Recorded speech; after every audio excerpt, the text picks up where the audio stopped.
This is the Daily Night for Tuesday, May 24, 2016. The Daily Night supports Making Biscuits Cat Rescue, a 501c3 charity.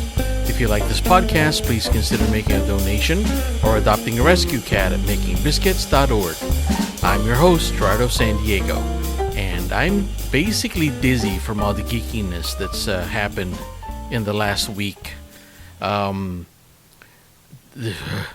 thought I had enough to talk about with Game of Thrones, Episode 5, The Door, and I'm still reeling from last week's Star Wars Episode 8 spoiler rumor. And then the new Star Trek trailer number 2 came out over the weekend, something like that. And then the Beauty and the Beast teaser trailer came out. I think it was today or yesterday. And of course, it's fantastic. So I will be talking about, what else is there? I'll be talking about all those. What I'll do is first of all, this is going to be a spoiler-filled episode. So if you haven't, number one, if you haven't seen Game of Thrones, The Door, that's episode 5 of this season. Pause this, go watch it, and then come back to it. And then if you haven't seen the Flash season finale that was just on tonight, I'll be talking spoilery. Even though I'm not sure what the heck I'm going to talk about, because the whole thing is, pardon the pun, has been a blur. There's so many things that happened on tonight's Flash finale that I'm glad I recorded it, because I need to watch it again. It's that good. If you haven't seen it yet, it's I can't believe that show's on TV. So what else? And then I'm gonna reiterate what I talked about, more spoilers about the Star Wars Episode 8 scene that was supposedly leaked, because I think it's worth talking about. In the last podcast, I waited until the very last part of the podcast to talk about it. So I'm not sure if you lasted that long listening to me blah blah last episode. So I'll be talking about that first in this episode. So everything is spoiler. Let me start. Actually, you know what? Let me start with the non-spoilery stuff. Just cool news, okay? The first one is Amazon today, literally, I think, 2 to 4 hours ago, hot off the presses, as they said in the old days, Amazon launches Comixology Unlimited, which is basically a Netflix for comic books. I think it's $5.99 a month, and you get to read as many as you want, the selected titles from non-Marvel and non-DC comic books, digital comic books online, or I guess online. You'd have to maybe get the Kindle app, because it's with Amazon, so you'd be reading the comic books through the Amazon Kindle app, I assume, or the Comixology app. They're not going to offer any Marvel titles or DC titles, so it might be a bummer. But then again, what's one of the greatest comic books that came out in recent history is Saga by Image, and Why the Last Man, again by Image. It basically, as long as this Comixology Unlimited has Image titles, I'm in. And then they're giving a 30-day free trial. So, my friend long ago, he said, when I finally got faster internet, faster than dial-up, when I got broadband internet, I became a vacuum cleaner of information. I just downloaded the hell out of everything. So it's that time again, folks. So we finally get to vacuum clean the Image, Dark Horse, and whatever else comic book companies that are not Marvel and DC. So all these subscriptions. All right, so That's the I have the link on that on thedailynight.net, thedailynight with a K.net. So I have the link on my on my show notes. Number 2 is there's a cool, huge, ridiculously huge infographic that basically has every moment in Star Wars Episode 4.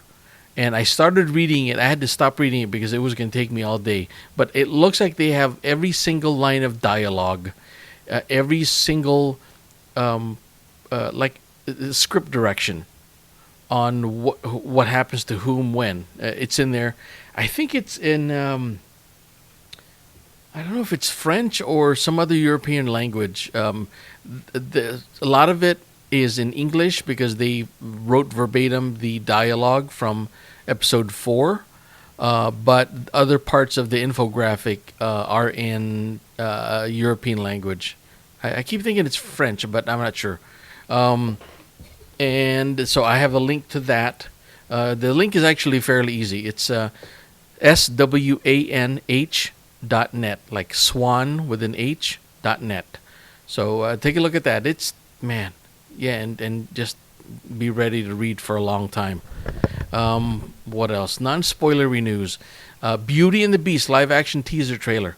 I'm usually not a sap about these sort of movies, but Beauty and the Beast, I think I saw the original, the Disney cartoon, I don't know how many years ago, 15 years ago, 20 years ago. And I was at the right time, at the right moment that I watched that movie and I fell in love with it. And now they're making a live action version with Emma Watson as as Belle, and it looks like they nailed it just from the teaser trailer. So the teaser trailer is only not even a minute long. So, but it looks fantastic, and it looks like they are going to stay faithful to the cartoon, but I think they're gonna make it more emotional. I know they are, especially with live action. Now you get to see real people acting it, and you know what? The trailer itself is amazing, but we haven't even seen the Beast, how they're going to CGI the way he looks. So looking forward to that. So, and then the last trailer that came out is Star Trek Beyond, trailer number 2. And it's much, much, much, much better than the trailer number 1. That's the one with the Beastie Boys song playing throughout the whole thing, with the dirt bikes and all that stuff. But I'm still not I'm not satisfied. I'm still not convinced. I was waiting for a Star Trek uniqueness to the trailer. I didn't see it. It was a whole bunch of the cliched words that you would hear in any tense drama scene in a science fiction movie, and it seems like they just picked and chose the right phrases and then they put it into this trailer.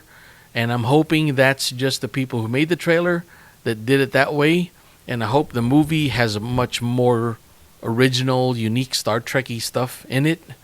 I'm both old school and new school Star Trek. I like the J.J. Abrams Star Trek, and I still watch the original series with William Shatner, and I love the movies. Probably my favorite part of Star Trek are the movies, specifically. Probably it's like the holy trinity of Star Trek movies is 2, 3, and 4. So it's what is it? Well, actually, 2 and 4, the odd numbers Star Trek.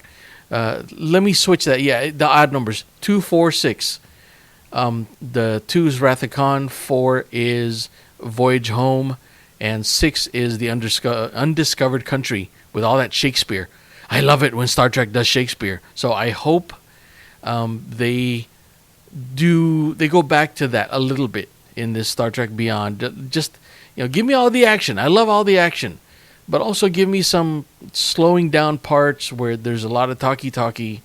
And what separates Star Trek from Star Wars, in a good way, I think, is Star Trek has a lot of social issues that they deal with, like social issues that are present on Earth, right here in our universe, not in a galaxy far, far away. So I hope they deal with some of that stuff while also talking about Kirk and his angst.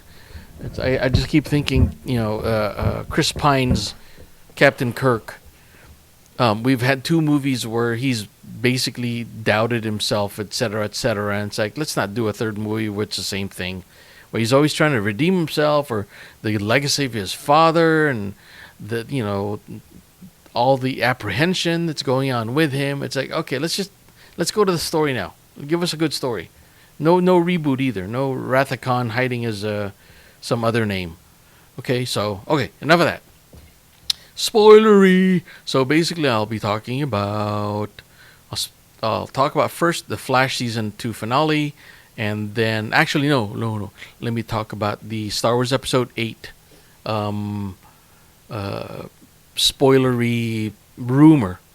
I'm not going to talk about it too much. In a nutshell, the spoiler. You've been warned. If you don't want to hear anything about Star Wars episode 8, fast forward through this maybe about 10 minutes. And maybe not even 10 minutes. I'll just talk about it real quick. But, here we go. Spoiler. It blew me away what I read. You can read this story on Making Star Wars. I think it's makingstarwars.com. Basically, somebody uncovered or leaked or is talking about a scene that happens in episode 8. Supposedly, they are shooting it already. They've shot it or something. It's going to happen where Kylo Ren and his Knights of Ren are catch up to Luke and Rey, while Luke and Rey are looking for the Jedi Temple. I don't know if this happens on the Skellig Michael Island that they showed at the end of episode 7, but Kylo Ren and his Knights of Ren confront Luke and Rey, and supposedly Rey takes on Kylo Ren 1-1, while Luke takes on everybody else, the Knights of Ren, and the Kylo Ren and Rey fight are close, but the Luke versus the Knights of Ren is not even. It's not slaughter, because Luke wouldn't do that. He's basically playing with the Knights of Ren and just putting a beat down to whoop ass, and just the awesomeness that you have been waiting for Luke Skywalker to unleash upon a group of people, not just one person, but basically enough force power to take down a mountain, to take down a Star Destroyer. They're hinting at it with this leaked rumor scene where he basically dispatches the Knights of Ren without even trying. The force push, wave the hand. The guys get sent flying out. Launching them hundreds of feet, and then finally Luke takes out his lightsaber and starts fighting it with a weapon. Where he didn't, I don't know if he really needs a weapon anymore. But yeah, basically Luke kicks ass in episode 8, and I don't care that I know about this, and I would just love it. We've been waiting for this to happen for such a long time, so that'd be awesome. You can find that. It's if you look hard enough on the internet, you'll find it. But I'm kind of glad that it hasn't been leaked as badly as some other things, like obviously like In Your Face. So it's cool. If you want to search for it, Google Luke versus the Knights of Ren, or I think it's on makingstarwars.com or .net. Just do a search, Making Star Wars Luke versus the Knights of Ren. Awesome scene, and Luke's dressed in black, supposedly, not the colors that he wore at the end of episode 7. At the end of episode 7. So what else? So that's one. That's the episode 8, Luke and Rey versus the Knights of Ren. The spoilery number 2, 2 of 3. The third one, I'll leave Game of Thrones as last. The Flash, this one, the second one, the Flash season 2 finale. I just watched it about an hour ago. And I said, yeah, I'm gonna have to rewatch this again because holy wow, a whole bunch of stuff happened. I did some quick bullet points. We all know if you watched last week's episode that Zoom kills Barry's dad, Henry Allen. So and then they had the funeral in this episode, and so Barry's all pissed. Basically, he just wants revenge. He wants to kill Zoom. And he wants to kill Zoom, and he doesn't care how he does it. Well, but it's not really Barry Allen's MO, where he doesn't take revenge like that. He fixes the problem, he saves the day, but he's not out to murder people. But after his dad gets killed, he's out to murder Zoom now. So what happens is the guys at the Star Labs, they realize that if Barry does this, it's going to do more harm than good. If he actually goes and gets Zoom and kills him, Zoom wants Barry to do that. So it's like in order to keep the universe intact, so to speak, the Star Labs group tranquilize Barry and put him in one of the containment prisons in Star Labs, while they go and get Zoom by themselves, which I'm gonna say for now it's Jay Garrick. The actor that you see is Jay Garrick. It's so confusing. And so, but what happened was, okay, so the Star Labs team, it works, their ruse works, and they capture, or they get Jay Garrick, but in the process they open up the wormhole and they want to send Jay Garrick back to where he came from, but he takes Iris's dad, what's his name, Joe West, with him. So all of a sudden you get rid of Jay Garrick, Zoom, but at the same time you lose Joe West. So of course they got to go back for him. So Wally West, the new kid, frees Barry from his containment prison, and so they figure out a way to trick Zoom Jay Garrick into coming back and bringing Joe West back. So now keep in mind, all this happened in like 20 minutes, the first 20 minutes. All this happened. I was keeping track of time, and when I thought the show was over, it's only like 37 minutes into the show. It was fantastic. It's like me talking about it is probably just going to confuse you even more as opposed to just go watch it, and then you still won't kind of get it, everything, unless you've read the comics.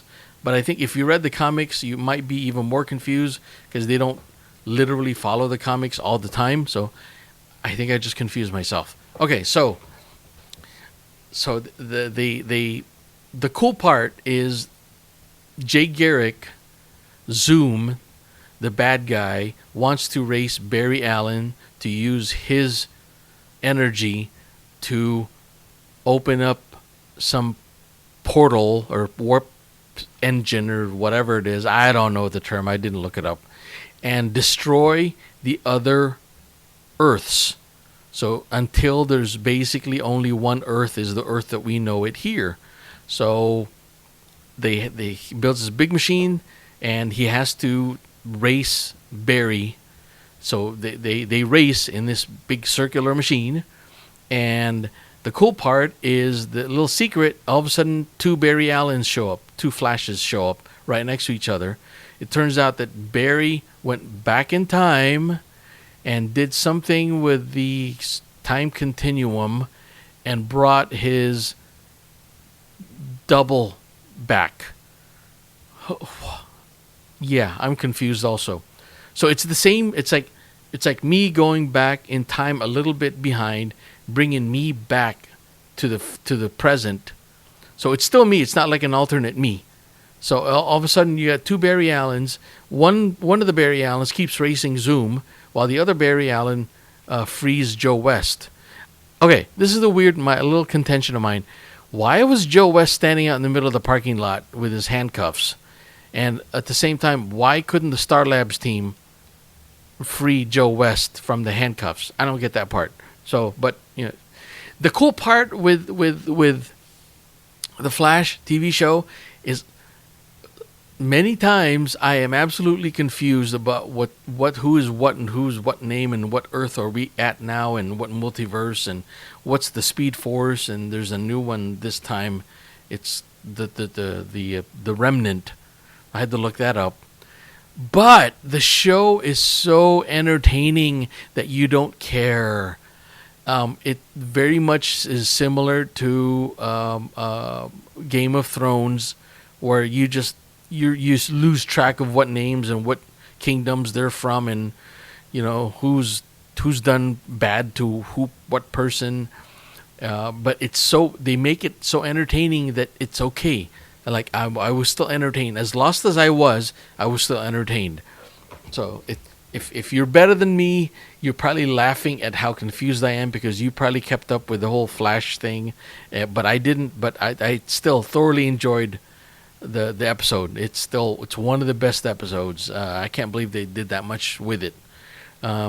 So after everything is said and done, one of the Barry doubles sacrifices himself to change the frequency of this machine that was going to destroy the multiverse, and so that thwarts the plan of Zoom. And also the other Barry, the one that's left over, what we have, starts beating up on Zoom, and the cool part is he's back to his senses. He didn't want to kill Zoom, but what he did is, I gotta look up the name. What are those flying Harry Potter looking skeleton, black, scary, smoky skeleton ghosts that come, like if you mess with time, the time tunnel or the time continuum, these enforcers, I think they're called enforcers, they come and get you. So what happens? Two of these Halloween skeletons come over, and they take Zoom away, and it looks like they destroyed him. He was kind of like falling apart when they took him. So okay, be that as it may. All right. So now we already know that Jay Garrick is not really Jay Garrick, but Hunter Solomon. He is Hunter Zolomon with a Z. Hunter Zolomon pretended that he's Jay Garrick, the nice guy, right? So the next step is, I forgot to say, hopefully you've watched the episode, because now you're probably confused listening to me. There's that guy in the iron mask in Earth 2, right? Now, who is that? Is that supposed to be another Flash? Is that supposed to be another Barry Allen? We don't know, right? So supposedly he's Jay Garrick. They said it's another Jay Garrick. So they finally got him, got the man in the iron mask back to Star Labs, took off his mask, which is a speed dampener. That's why he couldn't do anything, because his speed was being dampened by this mask. And it turns out it's John Wesley Shipp, which is Barry Allen's dad. Looks like the same actor, but it's from the alternate Earth 2. So on Earth 2, he is Jay Garrick. Are you still keeping up with me? Because I really want to talk about Game of Thrones, but I just got to get this out of my system, because I'm also as confused as you are. Probably more so. So the cool part is Barry Allen just lost his dad at the beginning of the episode, and now toward the end of the episode, he gets the doppelganger of his dad. Looks like his dad, but it's not really his dad. It's Jay Garrick, not Henry Allen. And so Barry, our Barry, Earth 1 Barry, is messed up now. Totally messed up. Basically, he saved the universe. He saved the multiverse. He defeated Zoom. He kicked ass. He reported him back to the enforcers. I'm just going to call them enforcers. There's probably a different name. The flying skeleton guys. So basically, Barry did everything right, and he fixed everything except his Earth 1 dad is still dead. You can't do anything about that. So now at the end of the episode, Barry goes, I can't do it. It's like Barry's saying, I'm able to do all these things, and it's still gnawing at me that I can't change that one thing in the past that I'm not supposed to change, which was save his mom from the original Zoom that killed his mom way back when, right, when he was 10. So he has a nice heart-to-heart with Iris on the porch. But the cool part, this show has moments. There's some kind of awkwardness. I think there was some editing problem, or maybe earlier on when I think Iris West tells him, Barry, hold on, kick his ass. And it felt awkward. It's almost like they shoehorned it in at the last minute, and it didn't feel organic or flowed. But that's a little quibble. That's like a half a minute quibble of mine compared to all the rest of the show, which is fantastic. Let me jump a little bit, maybe 5 minutes back. So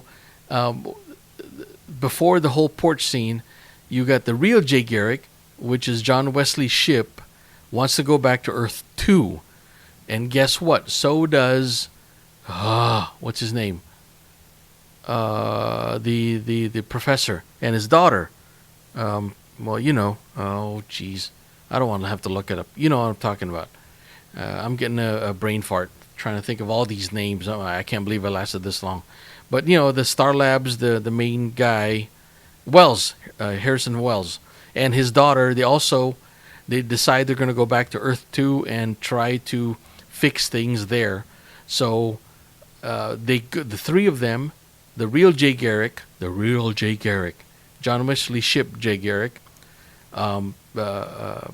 Harrison Wells, and his daughter, all three go back to the portal to Earth 2 using Cisco's new vibing portal capability. And it's like, when did that happen? How did he get good at that? It's freaking Cisco, right? He also had a couple of cool lines in it. As packed and as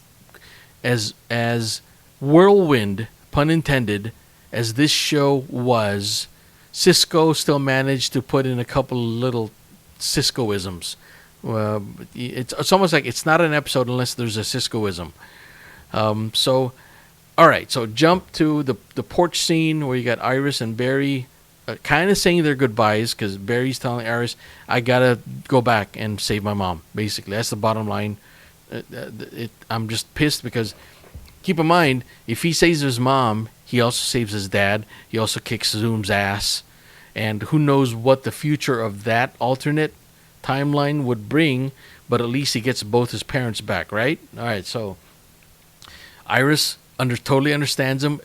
And I like how they did that. I think other lesser shows would not have been able to pull that off, where she just accepts what he tells her, and she says, no matter what you do, I'm supporting you. Go do what you need to do. I'm not going to ask. Don't tell me. But go do what you need to do, and when you come back, I'll be here. And the way they did that scene was perfect. That's how good CW's The Flash is. If you want to get a good a taste of how good The Flash TV show is, it's that scene. They did it smoothly, organically, without wasting any time, making you believe that they're genuinely into it.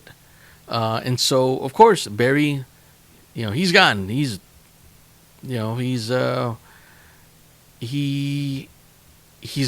and he goes through goes fast enough to where he goes back in time, and then he saves his mom and beats up Zoom, and we'll see the consequences of that next season, when the next season starts. So who knows? Let me check. I am going to see. All right, I'm just checking my Facebook to see if there's any weird notifications. Sorry about that. All right. Because I thought I heard a beep on my computer, and there's no beep on my computer. All right, are we still recording? Are you sick of me yet? We're at halfway mark. Okay, hopefully I can get through this. I say this every episode. Game of Thrones, Game of Thrones, Game of Thrones. Season 6, Episode 5, titled The Door. If you haven't seen it yet, pause this podcast, go watch it. Spoiler, spoiler, spoiler. And if you have seen it, now here we go. Spoiler. If you have seen it, then Hodor on you. Because basically the gist of it, I remember years ago there was a comedian that kept saying Hodor, Hodor. It's like an Eddie Murphy type comedian, and people were laughing the way he was saying, "Hold the door, hold the door," and people go, "What? What are you talking about? Hodor, Hodor, Hodor." Hey, they used it on Game of Thrones. What do you know? And I think I kind of went into shock watching the last 7 minutes, especially when the White Walkers crossed the flame breach and started breaking into the cave, and I realized there's no escaping this. This is nuts. There happens to be a back door. So I just kind of sat there. I didn't get emotional or weepy. Like I read so many people on Facebook, they said it just tore them apart. Especially seeing Hodor at the end. Well, he's basically getting eaten alive, and he's still holding the door. So it's a very Walking Dead moment. And even even Leaf, the little nature girl, the way she just laid down there, and the walkers were stabbing her. Remember that?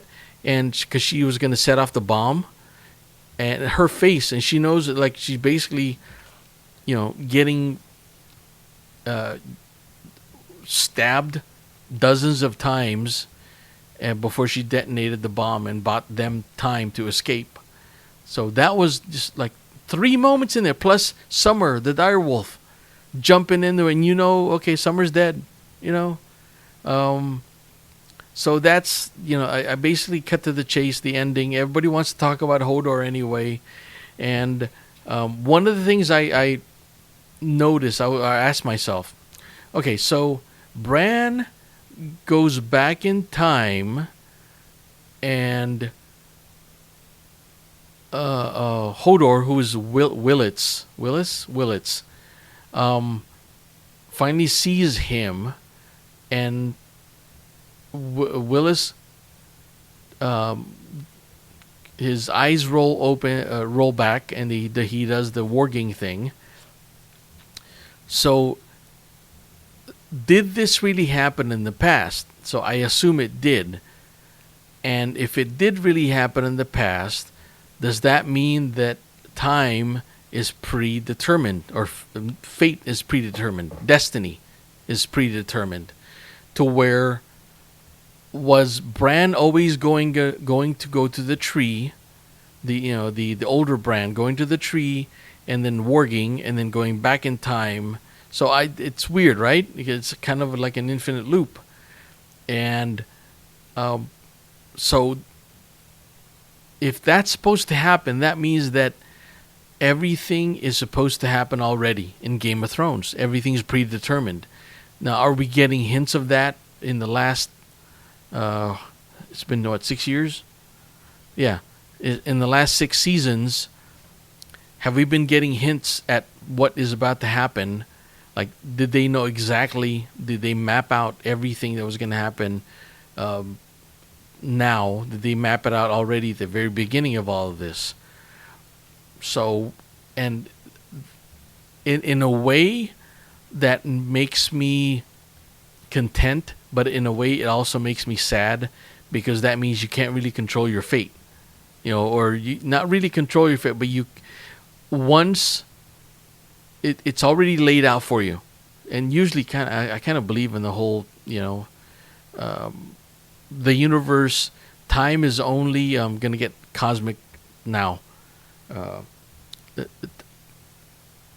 Time is a linear thing, but it is also a perception thing, where time doesn't really happen except how we perceive it happening. So that's all I'm going to talk about regarding that, because it's going to get way too cosmic, and I'm not here for that. So it's almost like everything has already happened. Everything that's about to happen has already happened. So it's already written in some kind of books in the galaxy or in the universe, and you can't really do anything about it, right? Hodor was supposed to die holding the door. Melisandre was supposed to not know what was going on, like she didn't have the really clear vision. So that's, oh man, that was, and probably one of the best parts of that Hodor scene was how they transitioned from hold the door to Hodor. And I thought, man, this might get, it might sound forced the way Willis is saying it. He's on the floor, he's having his convulsions, he looks like he's having a seizure, right? And he kept saying, hold the door, hold the door, hold the door. And the way he transitioned from hold the door to Hodor, hold the door, hold the door, hold the door, Hodor, Hodor. That switch was perfect, at least in my opinion. And they pulled it off. And then, the second to the last scene was Hodor, the adult, about to get mauled by the walkers.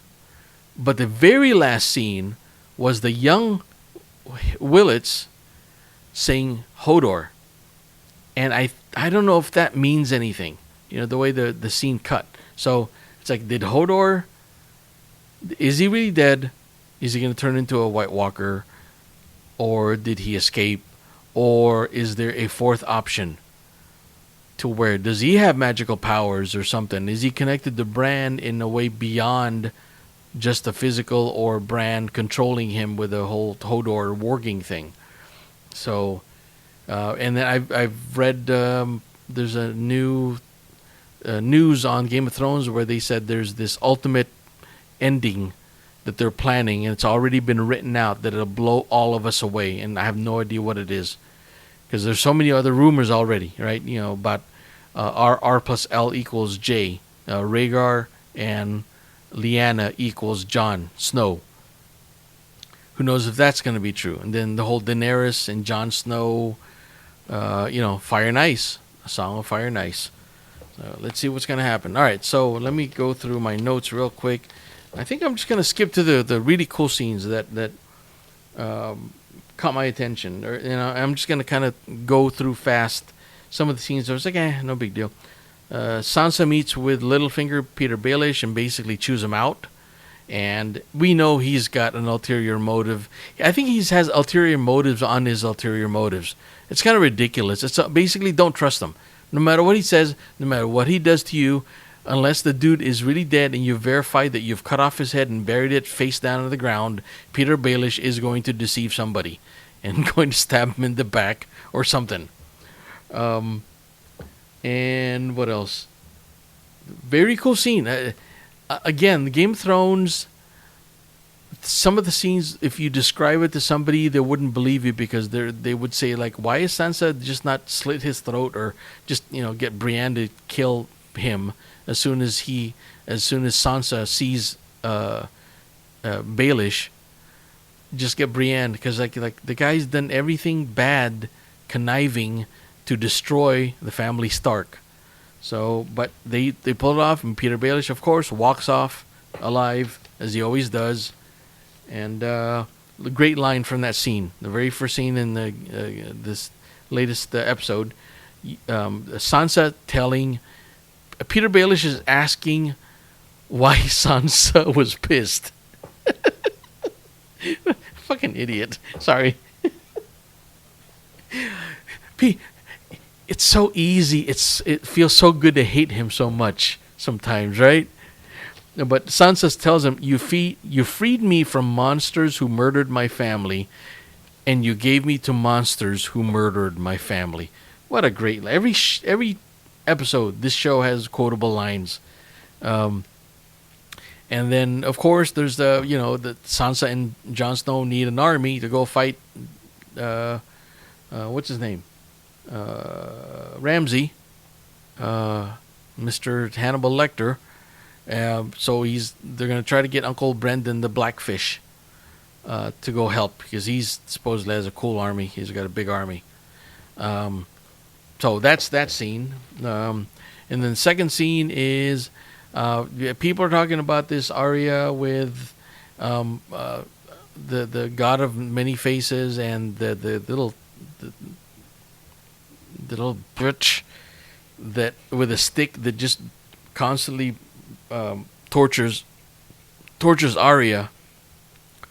And finally, we kind of, I don't know if it's a hint to what this girl's ulterior motive is. Like, was her family killed by the Starks in some way? Because, Arya is fighting this girl, the God of Many Faces girl. And the girl says, "You'll never be one of us, Lady Stark." Called her by name. And when she did that, the leader dude was in the room and heard her and basically said, "Okay, you know what? Yeah, she's right. You're not going to be one of us, Arya. So you got to go be Arya. And so you just do this one final thing, poison one of the actresses, and you can go back to being Arya again." I think that's what the deal is with them two. Is Arya poisons the actress, and she goes back to being Arya again because she can't be one of the gods of many faces, something like that.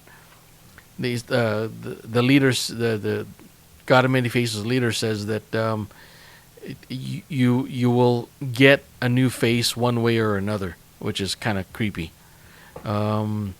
Lady Crane, the actress, is the one that Arya has to poison, so that's gonna happen in the next episode probably. Oh, there's the what do you call it? The male genital scene in that scene, where Arya watches the play, talking about her, making fun of her family, the Starks. Kind of hurts her emotionally, and then she goes backstage, and then these actors are just getting ribbled, as they say. Ribbled. Who was it? John Lovitz in the old Saturday Night Live. Oh, it's so ribbled. So they're doing that. Of course, there's finally they got the equalizer. They finally showed male genitalia in Game of Thrones after so many seasons, and we even get an upshot. Holy mother! At first, well, I'm still thinking, was that a prosthetic, or was that from what I heard, it was a real. The triplets were real. What they were showing is like, hey, that's just great. So, and blonde. Sorry. Stupid show's got to show that stuff. Like I was like, oh man, the story is good enough where you don't really need to show nudity. It almost gets in the way sometimes. I guess the only time is when it's part of the overwhelmingness of this show, how awesome it is, like Daenerys coming out of the fire naked, because basically that fire will consume anything except the actual Daenerys. So her clothes are going to be gone. Right, but other than that, it's like, who cares? All right, it's on HBO. We have to pay extra, so we get nudity of both male and female. All right, so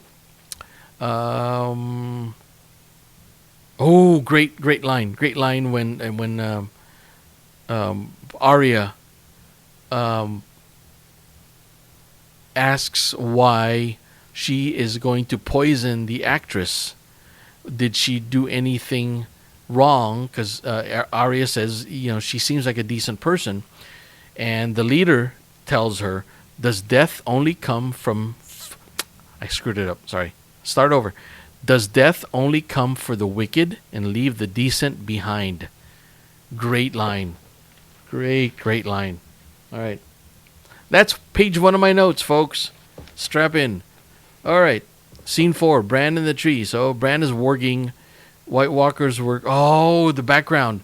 How did the White Walkers start? So we finally find out. Here we go. The White Walkers were started by the nature people, the tree people, caught one of the humans, and shoved a magic stone into his chest, basically pierced his heart or whatever, turned him into the first White Walker. And they did that. They created the White Walker to help them fight the humans. Huh, who would have thought? So basically, the humans were winning this war against nature. Sound familiar, people? Humans were winning this war against nature, cutting down their sacred trees. So they needed, in desperation, they created the White Walkers to go fight the humans.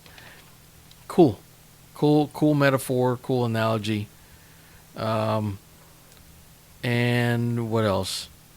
Oh, a question I asked myself when I saw that. Okay, so now we know how the White Walkers got created. Is that stone or whatever it is still in the chest of the lead White Walker? The what is it? The White King, his name. And if you pull that stone out, will that undo everything, or how does that work? Instead of trying to destroy an unlimited number, it seems like, of White Walkers that you will never defeat, no matter how big your human army is, maybe you have to go get the leader, undo the leader, and you will fix everything else in terms of the White Walkers. So it sounds like the Chitauri mothership or the Independence Day mothership, where you get the lead person thing and everything else falls to the ground. So I think I'm losing it. It's late in the day, folks. All right. So jump to the Iron Islands. When Game of Thrones started way back years ago, the Iron Islands were super boring to me, because the people were basically, they were fierce warriors, but everything was gray, and it looks like they didn't like anybody, so they kind of kept to themselves. I'm going to do a quick X-Files reference. It's like the Peabodys, a creepy episode. Anybody who watches the X-Files just got the heebie-jeebies right now. But the Iron Islands people, it's like they keep to themselves. They don't like any outsiders. And it's like, wow, it's really depressing being the Iron Islands. Everything's gray and dark and black. And yeah, but now it's like, it's getting interesting. All of a sudden, it's like, especially Theon comes back, and he supports Yara, his sister, so she becomes the leader. But Euron comes over. Euron is Mr. Gallivanting all over the world. Euron. By the way, Euron is, think about it, Yara plus Theon is Euron. Huh? All right. So Euron comes in and says the right words and sways the people to vote for him. Similar to our elections right now. Ha ha ha. Jab, ouch. Okay. So, and Euron also knows about Daenerys, so he's got a plan to go and get the Iron Fleet to go join Daenerys' army and get a little bit of something while he's over there from Daenerys. Little does he know, she can walk through fire and destroy you naked. So, good for him. Good for him to believe stuff like that. Actually, that would be kind of satisfying to see him going into Marine or whatever, meeting up with Daenerys and making his speech, and she just whoops his ass. Or just basically, no, just to show, just take his iron fleet. But Euron says, "I'm not going to seduce her. The Iron Fleet is going to seduce her." Another cool line from the show. The weird ceremony. Again, this is why the whole Iron Islands. Probably the two places that creep me out the most, in an obvious way, are the Iron Islands and the what do you call it? The Arryn kingdom. With a hole in the ground and you throw people off and they fall to their deaths. That whole place, that just, the teenage kid that's still breastfeeding, creepy. All right, so, but the whole Euron, the drowning ceremony where they crowned him king, they got to go first drown the guy. It's like basically he's not brain dead. He's just drowned, and then they don't do CPR on him. Just flack him on the beach, and then just everybody watches him. Let's see if he catches his breath. He's got a lung full of water. There he goes. Oh, okay. He CPR'd himself back into life, so he's king now. Here's some antlers to put on your head. And so as soon as he got the antlers put on his head, where's my, what is it? Where are my niece and nephew? Let's go murder them. Ooh, more creepy. More creepy. That's page 2. I'm reading page 3 now. So, cool break from all the craziness that's happened already was with Daenerys talking with Ser Jorah. Mr. Friendzone, Ser Jorah. And he basically spills his guts to her, tells her how he loves her and all that stuff, because he's got nothing to lose. He's going to turn into the Ben Grimm the Thing pretty soon. He's going to turn into stone. He's going to go nuts. Who knows what happens to those people. Supposedly there's a cure, because the poor daughter of Stannis Baratheon, the one he freaking burned at the stake, she was partly cured of it, so there is a cure somewhere. So Ser Jorah is going to go off by himself and walk off into the sunset and go find a cure. And just as he's walking away from Daenerys, she says, "You don't turn. I'm not done with you yet," or so words to that effect. And I love the words. "I can't take you back, and I can't send you away. So I command you to find the cure, wherever it is in this world. I command you to heal yourself, and then return to me. When I take the 7 kingdoms, I need you by my side." Is that still a friend zone thing, or well, who knows? It's kind of fun. It's like there's so many things happening on the show. There's probably like 10 different plot lines at least, to where I'm just gonna sit back. It's like, let me go to church on Sunday, watch a little bit of basketball or baseball on TV, and just sit back and just let Game of Thrones, give you what it wants to give you. And you gotta take it, and you can't complain, and you have to ask, yes, more please. That's how Game of Thrones works. So now that whole scene with Daenerys and Ser Jorah, how touching all that stuff was, you realize Dario, Mr. Hunkify, is standing off in the corner watching all this stuff going on between them. It's like, oh, okay, well, Dario, he was able to have sex with Daenerys earlier on, but now he's standing there watching Daenerys and Ser Jorah talk. It's like, oh, okay, awkward. All right, I think I'm losing my mind, folks. It's just late in the day, and as I realize I still have a page and a half of notes to talk about, and for some blessed reason, you're still listening to me. Maybe 2 of you are. So thank you. So anytime it switches to Tyrion, it's awesome, right? It's awesome. Especially Tyrion and Varys. They're like the Abbott and Costello, traveling comedy team. So Tyrion and Varys, let's see, they get Kinvara, which is another red high priestess of the Red Temple of Volantis.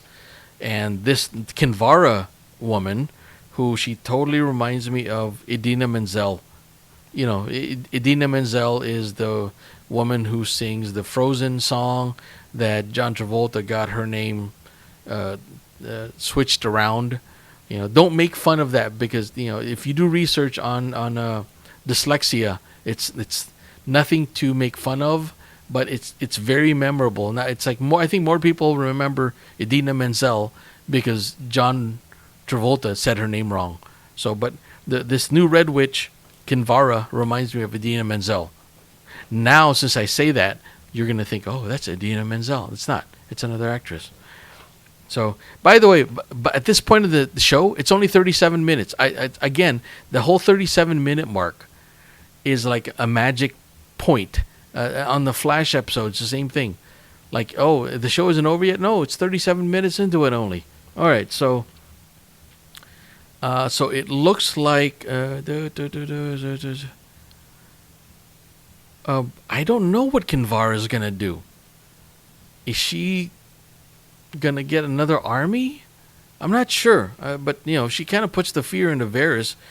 because he starts to talk down to her, and all of a sudden she brings up all the stuff that only Varys and and the red sorcerer that castrated him when he was a boy, only they know, but Kinvara seems to know. So she's in. She's privy to a whole bunch of stuff. She knows what's going on. So you need a creepy person like that on your side. At least in the short term. And then there's that question that another hanging. What is the word? A doubt, a question, an unanswered question.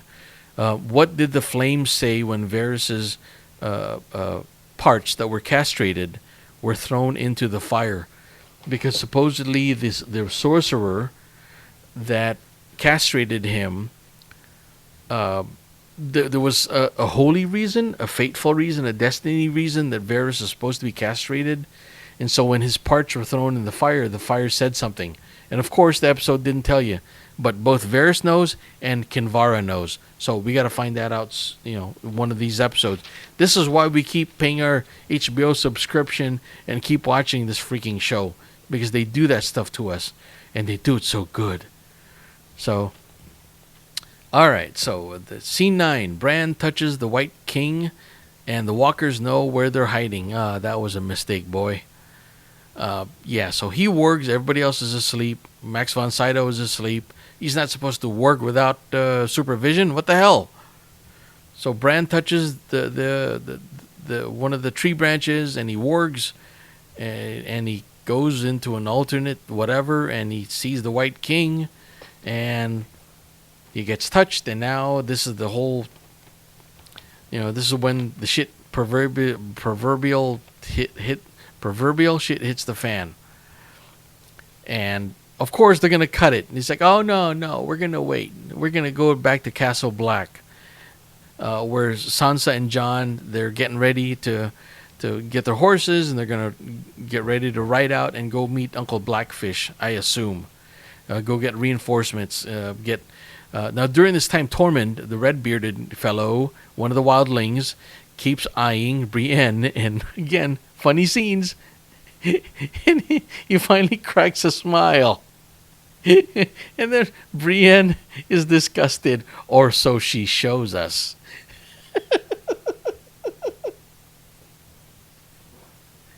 So who knows? And what nice thing of this is Jon Snow's his belt. Sansa made him a belt that had the Stark direwolf logo on it, brand on it, which is kind of cool. And what else? So they leave Castle Black. Oh, and Melisandre is going with them. So you got Jon Snow's crew. He left. Oh, what's his name? Elliot or whatever. The good guy. He's the Jon Snow supporter in all of this. He leaves him to manage Castle Black. Tell him don't burn it down or don't break it down while I'm gone. But pretty much Jon Snow's posse leaves Castle Black with Sansa, Melisandre, Ser Davos, and Jon Snow's men, and Tormund, the red-bearded wildling, and Brienne, and whoever else is following him. They're gone. So that's the last of that scene. And now we cut to the whole Hodor scene, and I kind of talked about that already at the beginning. It's kind of sad. Mira, I had to look again. I have to look up all these names. Mira is the girl that finally at the very end is walking away, dragging Bran. Wait, so he was still the whole scene. Bran is warging. He's got his whole, the shark eyes, milking over shark eyes. What the heck is he still warging over? It's like Willis is already on the ground, having convulsions. His whole Hodor is done. It makes sense. So he had to do the whole Hodor thing over and over, so that the present day adult Hodor would keep blocking the door to give Mira enough time to drag away Bran. So, and let me see. Oh, we have to recognize the actor who plays Hodor, Christian Nairn, spelled Kristian Nairn. Christian Nairn. Awesome. Awesome. He said one word during the whole 5 seasons. And yeah, the whole bunch of memes online. It's kind of cool. Nice tribute to Hodor. And oh, by the way, Max von Sydow, the three-eyed raven, he died. The White Walkers got to him. So now Bran is the new three-eyed raven, basically. He's the new Sith Lord, or the new Jedi. Okay.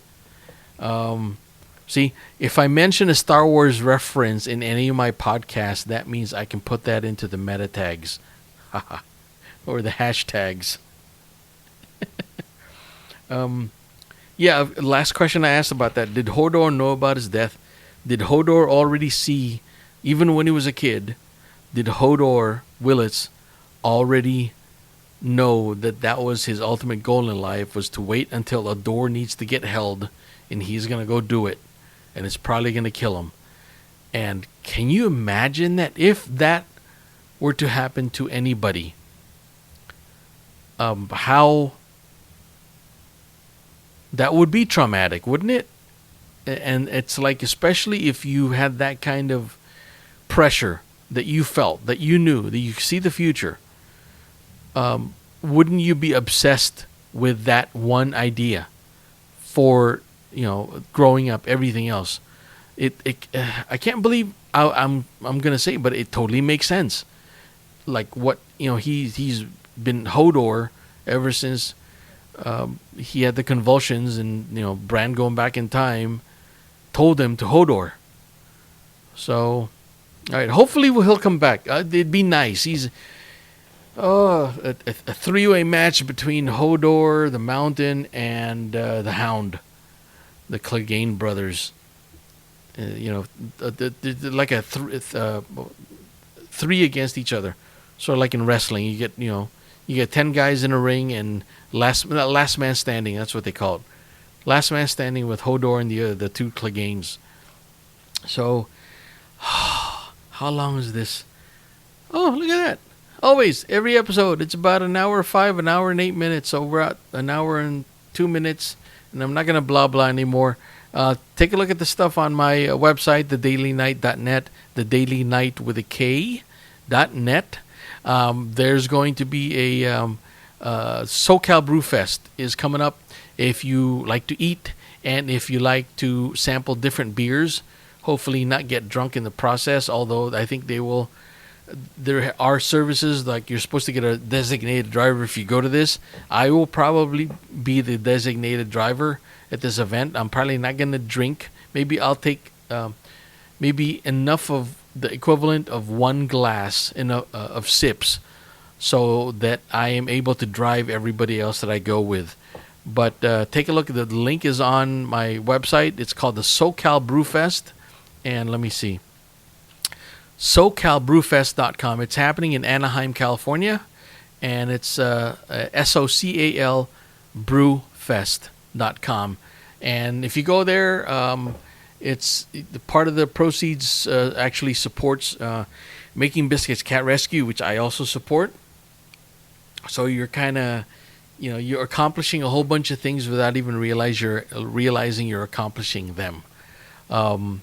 And a whole bunch of stuff still happening in the future. There's something brewing, not beer, brewing with GeekSwag. So we're working on it right now.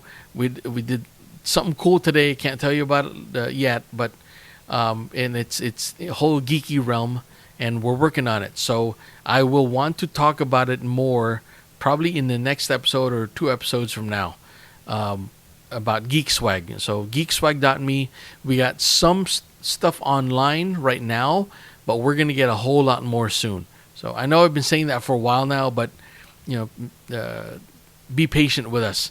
Everything seems to take time, but we're trying to do it right. So that's it.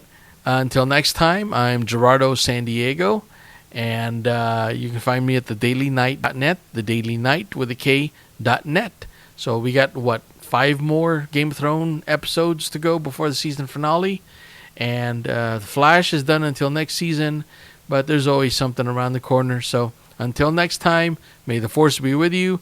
Thank you very much.